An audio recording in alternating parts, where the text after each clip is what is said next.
예수님께서 이 땅에 태어나셔서 8일 만에 할례를 받고 또 그의 어머니 마리아가 모세의 법대로 정결 예식의 날이 되었기 때문에 예루살렘에 올라가서 정결 예식을 치르는 걸 볼 수 있습니다. 모세를 통해서 주었던 그 법을 그대로 이루시는 모습을 볼 수 있다라는 겁니다. 그리고 본문 안에 또한 메시아를 기다렸던 시몬이라는 사람과 안나라는 사람을 통해서 우리에게 예수 그리스도가 영원한 구원자이심을 우리에게 보여주고 있다라는 겁니다. 특별히 시몬은 예수를 만나고 나서 구원을 보았다라는 표현을 썼습니다. 오늘 예수 그리스도께서 우리에게 보여주는 삶의 모습, 그리고 시몬과 안나를 통해서 보여주는 예수 그리스도의 모습을 우리는 살펴보고자 합니다. 예수는 말씀을 이 땅에 오셔서 완성시키셨고 또한 만민의 구주로서 이 땅에 오신 분임을 우리는 알 수 있다라는 것을 볼 수 있습니다. 먼저 우리 22절로 24절을 보십시다. 본문 21절에 먼저 보십시다. 할례할 8일이 되매 그 이름을 예수로 하니 곧 잉태하기 전에 전사가 일컫는 바다 할례할 8일이 되었다라는 표현을 썼습니다. 모세의 법에 그리고 아브라함에게 주셨던 약속의 말씀에 이렇게 기록되어 있습니다. 창세기 17장 12절을 우리 한번 읽어보겠습니다. 시작. 너희의 대대로 모든 남자는 집에서 난 자나 혹 너희 자손이 아니라 이방 사람에서 산 자를 막론하고 난 지 8일 만에 할례를 받을 것이라. 아브라함에게 약속하셨던 할례에 대한 언약 백성의 표징으로서 할례를 행하라고 했는데 이 예수님께서는 8일 만에 그 할례를 행하고자 하는 것을 볼 수 있습니다. 또한 레위기 12장 3절에서 말씀하기를 여덟째 날에 곧 아이의 포피를 베라고 되어 있습니다. 읽어보겠습니다. 여덟째 날에는 그 아이의 포피를 벨 것이요. 그래서 할례를 행하라 라고 말하고 있다는 겁니다. 이 예수께서는 어려서부터 율법을 그대로 이루시면서 약속하신 말씀대로 살아가고 있는 삶의 모습을 볼 수 있습니다. 그는 태어남도 말씀대로 예언된 대로 태어나셨고 그가 이제 8살 어린 아이지만 마리아를 통해서 모세의 법을 완성하며 성취해가는 것을 볼 수 있다는 겁니다. 22절부터 24절까지를 한번 읽어보시겠습니다. 그리고 레위기 12장을 한번 읽어보도록 하겠습니다. 22절부터 24절까지 읽겠습니다. 모세의 법대로 정결 예식의 날이 참에 아기를 데리고 예루살렘에 올라가니 이는 주의 율법에 쓴 바 첫 해에 처음 난 남자마다 주의 거룩한 자라 하리란 대로 아기를 주께 드리고 또 주의 율법에 말씀한 대로 산비둘기 한 쌍이나 혹은 어린 집 비둘기 둘로 제사하려 함이더라.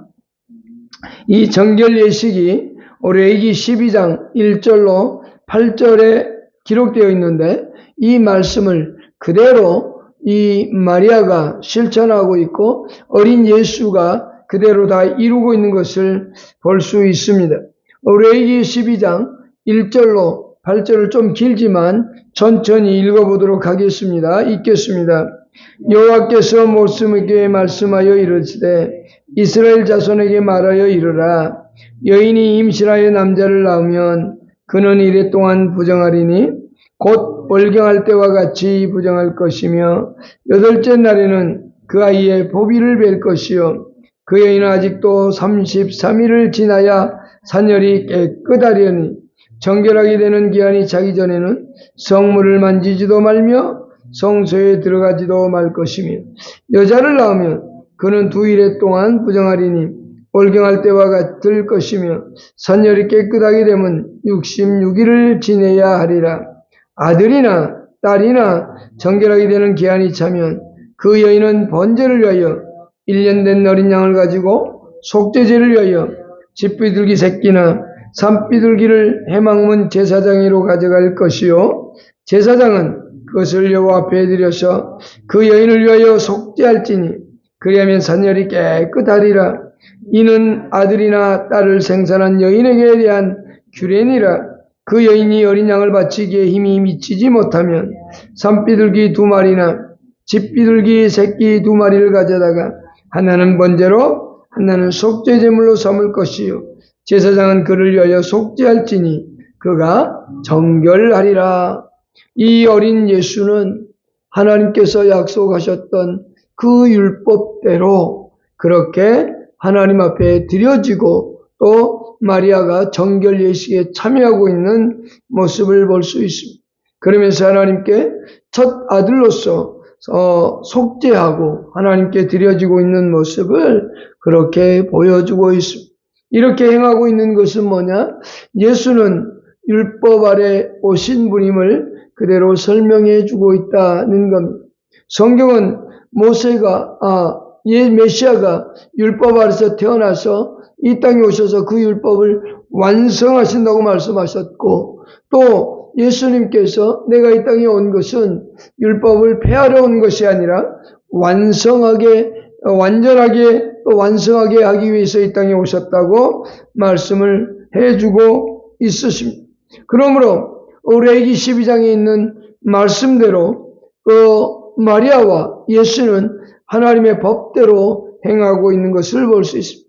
하나님의 역사는 언제나 말씀에 약속한 대로 이루어진다는 사실을 우리는 잊어서는 안 됩니다. 그리고 예수는 이 땅에 오신 것이 말씀의 율법 아래 매이도록 이 땅에 오셔서 그 율법을 이루고 있는 것을 볼 수 있습니다. 출애굽기 13장 2절도 한번 읽어보겠습니다. 이스라엘 자손 중에서 출애굽기 13장 2절입니다. 이스라엘 자손 중에서 사람이나 짐승을 막론하고 그때에서 처음 난 모든 것은 다 거룩히 구별하여 내게로 들리라. 이는 내 것이니 라고 되어 있습니다. 아기를 누가복음 2장 23절에서 주의 율법에 쓴 바 처음 난 남자마다 주의 거룩한 자라 하리라 한 대로 아기를 주께 드리고 라고 되어 있습니다. 곧 율법에서 정한 법대로 이 아기 예수를 하나님께 드리고 있음을 보여주고 있습니다. 그리고 24절에서 주의 율법이 말씀하신 대로 산비둘기 한 쌍이나 혹은 어린 집 비둘기 둘로 제사하려 합니다. 이것은 무슨 제사냐? 첫째 난 자는 무조건 속죄제물로 속량하도록 되어 있기 때문에 그렇게 짐승을 바쳐서 드리고 있는 겁니다. 레위기 12장 7절로 8절에서 말씀했듯이 가난한 자는 양을 드릴 수 없기 때문에 비둘기로 드리는데 이 마리아는 비둘기로서 이 아기 예수를 주께 드리고 속죄하고 있는 걸 볼 수 있습니다. 민수기 18장 13절을 제가 읽어보겠습니다. 사람에게나 짐승에게나 무릇 촛대생은 다 내 것이로되 사람이 처음 난 것은 반드시 속량할 것이라 라고 되어 있습니다. 그 말씀대로 그렇게 이루고 있는 것을 볼 수 있습니다. 갈라디아서 4장 4절 5절에서 성경이 이렇게 말합니다. 하나님이 그 아들을 보내사 여자에게 나게 하시고 율법 아래 나게 하신 것은 율법 아래 있는 자들을 속량하시고 라고 되어 있습니다. 예수님은 이 땅에 율법을 폐하러 오신 것이 아닙니다. 완성하러 오셨고 그는 이 땅에서 그 일들을 어려서부터 이루고 있는 모습을 볼 수 있습니다. 또한 가난한 자의 제물로서 그는 하나님 앞에 제사를 드리고 있는 모습 또한 볼 수 있습니다. 그는 메시아로서 이 땅에 왔지만 부유한 자도 아니고 왕궁에서 태어난 것도 아니고 가난한 자로 태어나서 가난케 되어지심을 우리에게 그대로 보여주고 있다라고 하십니다. 바로 예수 그리스도께서 이렇게 가난케 되어지고 가난한 자로 태어난 것은 고린도후서 8장 9절에 의하면 우리를 부욕해 하게 하려 함이라고 성경 말합니다. 부유하신 이로서 너희를 위하여 가난하게 되심은 그의 가난함으로 말미암아 너희를 부유하게 하려 하심이라 라고 말합니다. 오늘 예수께서 이 땅에 오시면서 가난케 되어진 것은 곧 우리를 부욕해 하고자 함이라고 성경은 얘기하고 있습니다. 그러면서 율법 아래서 그 말씀대로 행하고 있는 것을 볼 수 있다라고 하는 겁니다. 그리고 이제 그 예식에 참여할 때 두 사람을 만나게 되는데 시몬과 안나라고 하는 사람을 만나는 걸 볼 수 있습니다. 하나님의 역사, 예수께서 이루시는 모든 역사는 약속하신 말씀 그대로 하나님의 말씀대로 이루어지는 것을 볼 수 있는 겁니다. 우리의 삶 속에서 우리의 삶을 살아갈 때 우리가 하나님의 말씀을 믿고 따른다면 그 말씀 또한 우리의 삶 속에서 그대로 이루어짐을 우리는 잊어서는 안 된다라는 것을 교훈하고 있는 겁니다. 25절로 32절까지 보십시다. 32절까지만 먼저 읽겠습니다. 25절부터 32절까지 누가복음 2장입니다. 읽겠습니다. 예루살렘에 시몬이라는 사람이 있으니 이 사람은 의롭고 경건하여 이스라엘의 위로를 기다리는 자라. 성령이 그 위에 계시더라. 그가 주의 그리스도를 보기 전에는 죽지 아니라는 성령의 지시를 받았더니 성령의 감동으로 성전에 들어가매 마침 부모가 율법의 관례대로 행하고자 하여 그 아기 예수를 데리고 오는지라. 시몬이 아기를 안고 하나님을 찬송하여 이르되 주제여 이제는 말씀하신 대로 종을 평안히 놓아주시는도다. 내 눈이 주의 구원을 보았사오니 이는 이방을 비추는 빛이요 주의 백성 이스라엘의 영광이니이다 하니. 여기까지만 보겠습니다. 시몬이 아기 예수를 보았습니다. 그런데 이 아기 예수를 보고 나서 구원을 보았다고 말합니다. 그런데 그 이전에 이 시몬에 대해서 소개합니다. 예루살렘에 시몬이라는 사람이 있으니 이 사람은 제사장도 아니요 선지자도 아닙니다. 그렇다고 정치 지도자도 아닙니다. 사람들로부터 유명한 사람도 아닙니다. 그저 평범한 사람. 그러나 다른 것이 하나 있습니다. 성령이 그의 위에 있었다고 얘기합니다. 성령이 우리 마음 가운데 오신 것은 오순절 사건 이후에 인간의 마음 가운데 찾아오셔서 우리를 성전 삼으셨습니다. 그러나 그 이전에는 그와 함께 있고 또는 그의 위에 있다는 표현을 쓰고 있습니다. 여기 시몬도 성령이 그의 위에 계시더라고 25절에 말합니다. 24절부터 성령이 세 번씩이나 계속적으로 강조되고 있습니다. 25절, 26절, 27절에 성령이 강조되어져 있습니다. 25절에 성령이 그의 위에 계시더라. 26절에 성령의 지시를 받았더니 27절에 성령의 감동함으로 성전에 들어갔다 얘기합니다. 여기서 중요한 게 있죠. 그는 언제나 성령이 함께 한 사람이었습니다. 비록 유명하지는 않았습니다. 제사장도 아니요 선지자도 아니요 종교 지도자도 아닙니다. 그렇다고 정치 지도자도 아닙니다. 유명한 인사도 아닙니다. 그런 그에게 성령이 함께 했더니 놀라운 역사를 보게 되어진 것. 그러면 이 마리아가 아이를 데리고 올 때 시몬이라는 사람만 있었겠느냐입니다. 많은 사람들이 있었겠죠. 그런데 다른 사람들은 이 예수를 알아보지 못했습니다. 그저 평범한 아이로만 보았습니다. 그러나 시몬은 성령에 의해서 이 예수를 어떻게 보았느냐? 30절을 읽어보겠습니다. 30절을 보십시다. 시작. 내 눈이 주의 구원을 보았사오니. 아기를 보고 나서 그 사랑스러운 아기 그 모습을 보고 나서 사람들은 사랑스럽다, 귀엽다, 용매가 뛰어나네, 야 천재성이 있네, 뭐 이런 말들을 할 수 있겠죠.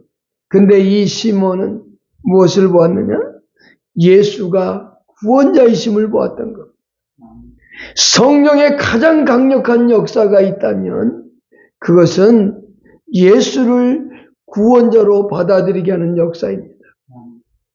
그러나 사람들은 어떻게 하느냐? 성령의 역사, 성령의 놀라운 능력 그러면 겉으로 드러나는 놀라운 것들을 생상하고 기대합니다. 병자가 낫는 것, 방언을 말하는 것, 예언하는 것, 여러 가지 막 능력들이 사람이 쓰러지는 것, 이런 걸 보고 좋아하지만 성경은 우리에게 말합니다. 성령이 아니고는 예수를 알 수 없다고요. 성령으로 행하지 아니하고는, 성령이 알게 해주지 아니하면 우리는 예수를 주라고 고백할 수 없다고 성경은 기록하고 있다는 것. 성령이 하시는 가장 강력한 역사, 그것은 예수를 알아보게 하는 겁니다. 예수를 깨닫게 하는 겁니다. 성령의 놀라운 역사는 예수가 나의 구원자, 나의 메시아임을 받아들이게 하는 겁니다. 이게 가장 놀라운 역사. 시몬은 바로 그 예수를 기다렸고 구원자를 기다렸습니다. 그 기다림대로 그는 누구를 보았느냐? 아기를 보았으나 그 아기를 통해서 바로 시몬은 구원을 보았다라고 말합니다. 구원은 어떤 학문이 아닙니다. 어떤 정치적 성향도 아닙니다. 구원은 바로 예수 그리스도 자신이 우리의 구원이 된다는 사실을 우리는 잊어서는 안 됩니다. 사람들은 교회를 갑니다. 교회 다닌다고 얘기합니다. 그리고 당신은 예수를 믿습니까? 물어보면 이렇게 말하는 사람도 있습니다. 예, 제가 교회를 참 오래 다녔습니다. 예수를 믿으십니까? 물어보면 예, 제가 어떤 장로로서, 집사로서, 권사로서 교회 참 열심히 봉사 많이 했습니다. 라고 말합니다. 여러분, 예수를 믿습니까? 그러면 단순하게 대답하면 됩니다. 예, 예수님은 나의 구원자입니다. 나는 그분을 믿습니다. 예수님이 나의 죄를 위하여 십자가에 죽으신 걸 믿고 나를 위해 부활하신 것을 나는 믿습니다. 이거면 됩니다. 예수 믿습니까? 그러면 네, 아멘입니다. 라고 대답하면 됩니다. 근데 사람들은 그렇게 말하지 않는 사람들을 봅니다. 그 사람들은 정말로 예수를 믿는지 한번 심각하게 고민해 봐야 돼요. 예수를 믿습니까? 라는 질문 앞에 예, 예수님은 나의 구원자이십니다. 예수님은 나를 위해 십자가에 죽으셨고 나를 위해 부활하신 분입니다. 그리고 지금도 하나님 보좌 우편에서 나를 위해 기도하시고 다시 나를 위해서 이 땅에 오실 분입니다. 그분이 나의 영원한 구원자요 영원한 왕이십니다라고 말할 수 있고 고백할 수 있어야만 됩니다. 그런데 이것을 예수 믿습니까? 물어보면 글쎄요, 내가 교회 다니는데 교회는 오래 다녔는데요 라고 말하면 되죠. 여러분, 그게 아닙니다. 예수는 진정한 나의 구원자로 받아들입니다. 그런데 여기 구원자가, 그는 시몬은 이렇게 해봅니다. 30절에서 내 눈이 주의 구원을 보았사오니 라고 하면서 31절과 32절을 우리 다 같이 한번 읽어보겠습니다. 시작. 이는 만민 앞에 예비하신 것이요 이방을 비추는 빛이요 주의 백성 이스라엘의 영광이나이다. 이 예수가 이스라엘의 구원자뿐만이 아니라 만민의 구원자가 되신다고 말합니다. 그리고 이방을 비추는 빛이라고 말합니다. 이 말씀은, 이방을 비추는 이 말씀은 이사야 49장 6절의 말씀을 인용하고 있고 그 말씀이 이루어졌음을 인정하고 있다는 겁니다. 이사야 49장 6절을 읽어보실까요? 그가 이르시되 내가 나의 종이 되어 야곱의 지파들을 일으키며 이스라엘 중에 보존된 자들을 돌아오게 할 것은 쉬운 일이라. 내가 또 너를 이방의 빛으로 삼아 너의 구원을 베풀어서 땅끝까지 이르게 하리라. 시몬은 이 말씀을 보았습니다. 이 예수는, 이 아기 예수는 우리 민족의 구원자뿐만이 아니라 모든 민족의 구원자이며 이방의 빛이 되어 서서 이방 사람들이 주께로 돌아오게 하는 놀라운 일을 행하시는 분이시다. 그 아기를 보았으나 그 아기 속에서 영원한 구원자를 보았다는 겁니다. 이것이 우리에게 필요한 겁니다. 우리는 예수를 봅니다. 2000년 전에 십자가에 죽으신 예수를 믿고 바라봅니다. 그리고 그분을 생각합니다. 그분은 다시 오실 분임을 잊어서는 안 되고 그분이 나의 영원한 구원자 되심을, 나에게 구원의 은혜를 베푸신 분임을 잊어서는 안 된다는 겁니다. 33절로 35절을 또 읽어보십시다. 시몬은 또 이렇게 말합니다. 33절로 35절까지입니다. 그의 부모가 그에 대한 말을 놀랍게 여기더라. 시몬이 그에게 축복하고 그의 어머니 마리에게 말하여 이르되 보라, 이는 이스라엘 중 많은 사람을 패하거나 흥하게 하며 비방을 받는 표적이 되기 위하여 채움을 받았고 또 칼이 내 마음을 찌르듯 하리니 이는 여러 사람의 마음의 생각을 드러내려 함이라 하더라. 예수는, 이 아기 예수는 지금은 아기지만 수많은 사람들의 마음을 드러내게 될 것이고, 그러면서 이 아기 속에서 십자가에 죽으시는 예수님을 보고 있는 겁니다. 이 예수 그리스도를 보면서 그 아기 예수 속에서 어떤 사람들은 예수 때문에 망하는 사람들이 있을 것이고, 어떤 사람들은 예수 때문에 생명을 얻는 사람들이 있음을 보게 되어지는 겁니다. 교만한 자는 예수로 말미암아서 멸망하게 될 것이고, 회개하고 돌아오는 자는 예수 안에서 새로운 생명을 얻는 삶의 모습을 보여주고 있다는 겁니다. 바로 시몬은 그것을 보았습니다. 동시에 마리아에게 이렇게 말합니다. 칼이 내 마음을 찌르듯 하리라 라는 말씀을 하죠. 이것은 곧 그가 예수가 십자가에서 죽음을 맞이할 것을 말하고 있습니다. 35절에 또 칼이 내 마음을 찌르듯 하리니 라는 말씀은 바로 마리아가 당할 고난과 고통, 그것은 곧 뭡니까? 십자가에 죽으시는 예수 그리스도를 그는 보았다는 겁니다. 아기를 보면서 누구를 봅니까? 십자가의 사건을 보았습니다. 그는 믿음으로 성령의 깨닫게 하심으로 말미암아서 아기 예수를 통해서 이루어질 구원의 역사 전체를 보고 있는 겁니다.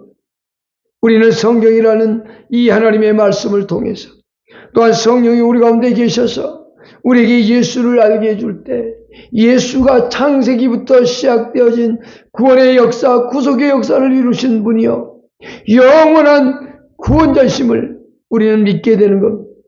이 시몬은 그것을 보았다는 겁니다. 오늘 우리는 신앙생활 하면서 예수를 어떤 분으로 모시고 있는가, 예수를 믿으면서 어떤 예수로 믿고 있는가를 생각해야만 됩니다. 내 삶 속에 영원한 구원자로서, 영원한 왕으로서 그토록 기다리고 기다렸던 2000년 전에 이 땅에 오신 예수가 인류 역사의 영원한 구원자로서 나에게도 그 은혜를 베푸신 분으로서 내가 모시고 오늘 또 살아가고 있는가입니다. 내 삶 속에서 영원히 내가 예수를 위해서 살아가고자 하는 열의와 열망이 있는 것. 예수는 나를 위해서 이 땅에 오셨고, 나를 위해서 십자가에 죽으셨고, 나를 위하여서 부활하신 분이라면 나는 과연 예수를 위해서 무엇을 하고 있는가라고 하는 겁니다. 이 시몬은 그 모든 걸 다 보았어요. 아기 예수를 딱 보자마자 그는 모든 걸 다 보았다는 겁니다. 이게 어떻게 가능할까요? 성령의 역사이기 때문에 가능합니다. 성령의 놀라운 은혜가 있었기 때문에 가능한 것. 우리는 성령께서 우리에게 가장 놀라운 역사, 성경을 읽을 때 그 속에서 보여주는 예수 그리스도의 은혜, 예수 그리스도의 피, 예수 그리스도의 부활을 볼 수 있어요. 그냥 성경을 머릿속으로 옛날에 일어났던 역사 속에서 이루어진 일, 누구의 이름이 어쩌고 누구의 이름이 어쩌고 다 머릿속 그래 나는 알아. 그건 정작 중요한 것은 그 속에서 예수를 보지 못한다면, 모세와 함께 하셨던 예수를 보지 못한다면, 여호수아와 함께 하면서 있었던 예수를 보지 못한다면, 다윗의 역사 속에서 함께 하셨던 예수를 보지 못한다면, 그리고 예수님의 제자들에게 찾아왔던 예수, 그리고 바울에게 왔던 예수, 우리의 삶 가운데 지배하고 계시는 예수를 우리의 성경을 통해서 보지 못한다면 그것은 성령의 역사가 아직 내 안에서 일어나고 있지 않다함을 느껴야 됩니다. 성령께서 내게 은혜를 베푸셔서 그 예수를 알 수 있다는 사실을 인정하고 우리 가운데 계신 성령의 도우심 속에서 예수를 알아갈 수 있기를 축복합니다. 36절로 38절에 안나라고 하는 여자가 나옵니다. 안나라고 하는 여인이 나오는데요. 같이 읽어보겠습니다. 36절로 38절입니다. 시작. 또 아셀 지파 바누엘의 딸 안나라는 선지자가 있어 나이가 매우 많더라.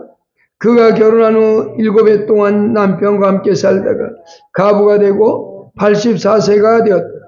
이 사람이 성전을 떠나지 아니하고 주야로 금식하며 기도함으로 섬기며 마침 이때에 나와서 하나님께 감사하고 예루살렘의 성령을 바라는 모든 사람에게 그에 대하여 말하니라. 아멘. 안나 또한 예수를 만났습니다. 어린아이를 만난 겁니다. 그 많은 사람들 가운데 시몬이 봤고 안나가 봤어요. 근데 수많은 사람들도 예수를 봤는데 예수를 구원자로 보지 못한다는 사실입니다. 이 안나라고 하는 여인은 어떻게 보면 참 불행한 인생일 수도 있습니다. 그는 결혼해서 7년 동안 행복한 인생을 살았습니다. 행복했는지 안 했는지 정확히 알지 못합니다. 기록이 없으니까요. 그러나 7해 동안 남편과 살았습니다. 그리고 남편을 사별하고 나서 그는 84세가 될 때까지 홀로 살아오고 있다는 겁니다. 그의 특징은 이렇습니다. 성전을 떠나지 아니했고 금식했고 기도했다라고 성경 기록합니다. 시몬은 의롭고 경건했고 성령이 함께하는 사람이었다면 여기 안나라고 하는 여인은 성전을 떠나지 않았다는 겁니다. 여기 성전을 떠나지 않았다는 말은 성전 안에서 생활했는지 아니면 성전을 중심에 생활했는지에 대한 해석은 학자들 간에 분분합니다. 그러나 중요한 것은 어쨌든 성전을 중심한 신앙생활을 하고 있다는 겁니다. 그러면서 금식하며 기도했다라고 하는 겁니다. 세상 사람들은 그녀를 주목하지 않았고 그녀의 관심도 없습니다. 시몬이라는 사람도 관심도 없었습니다. 그러나 하나님은 이 안나에게 관심이 있었습니다. 그리고 이 안나는 예수를 만나고 나서 예수를 증언하고 있는 겁니다. 이 아기가 영원한 구원자이십니다. 라고 그는 외치고 있었던 겁니다. 이 안나의 삶 속에서 가장 중요한 특징은 예수를 기다렸고 기다리고 난 다음 예수를 만난 다음엔 그를 증거하는 인생을 살았다는 겁니다. 그는 많은 시간 성전을 떠나지 아니하고 우리에게 주실 메시아가 언제 옵니까? 메시아가 언제 이 땅에 오십니까? 하며 금식하며 기도하면서 기다렸다는 겁니다. 그의 기다림은 헛되지 않았다는 것을 우리에게 보여주고 있습니다. 우리는 누구를 또 기다립니까? 다시 오실 예수님을 우리는 기다리고 있습니다. 예수님은 하늘로 가신 그대로 이 땅에 다시 오신다고 말씀하고 있습니다. 이 안나는 다시 오시는 메시아를 그토록 애타며 기다려서 결국은 만났는데 오늘 우리는 다시 오실 예수를 바라보고 기다리는 사람들입니다. 그 약속이 늦어진 것처럼 보일 수도 있고 사람들이 볼 때는 안 이루어진 것처럼 보일 수도 있습니다. 이 안나가 구원자가 오십니다. 내 생애 가운데 구원자가 오십니다. 라고 할 때 사람들은 무시하고 멸시할 수도 있습니다. 그러나 그는 끝까지 기다렸습니다. 오늘 우리가 다시 오실 예수를 기다린다고 할 때 사람들은 우리를 무시할 수도 있습니다. 어쩌면 베드로 3장에서 말하는 것처럼 우리에게 바보라고 얘기할지도 모릅니다. 그러나 우리는 다시 오실 주님을 기다리고 또 기다리는 사람들입니다. 그분이 이 땅에 오실 때 우리 가운데 오셔서 우리 가운데 영원한 기쁨과 영광을 주실 그분을 우리는 기다리며 살아가는 사람. 그분을 만날 준비를 하고 살아가고 있는가 한 번쯤 생각해 봐요.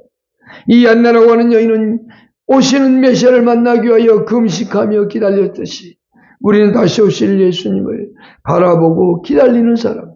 시몬이 정말로 구원을 보았듯이 우리에게 구원의 은혜가 있다면 이제는 그 구원의 은혜를 가진 사람으로서 다시 오실 주님을 기다리며 살아가는 사람. 그 기다림 속에서 매일매일 삶 속에 거룩한 삶을 살며 하나님을 예배하며 영광을 돌리는 삶을 살아가고 있는가를 점검하며 또 그렇게 살아갈 수 있는 저와 여러분 될 수 있기를 축복합니다. 기도하십시다. 좋으신 하나님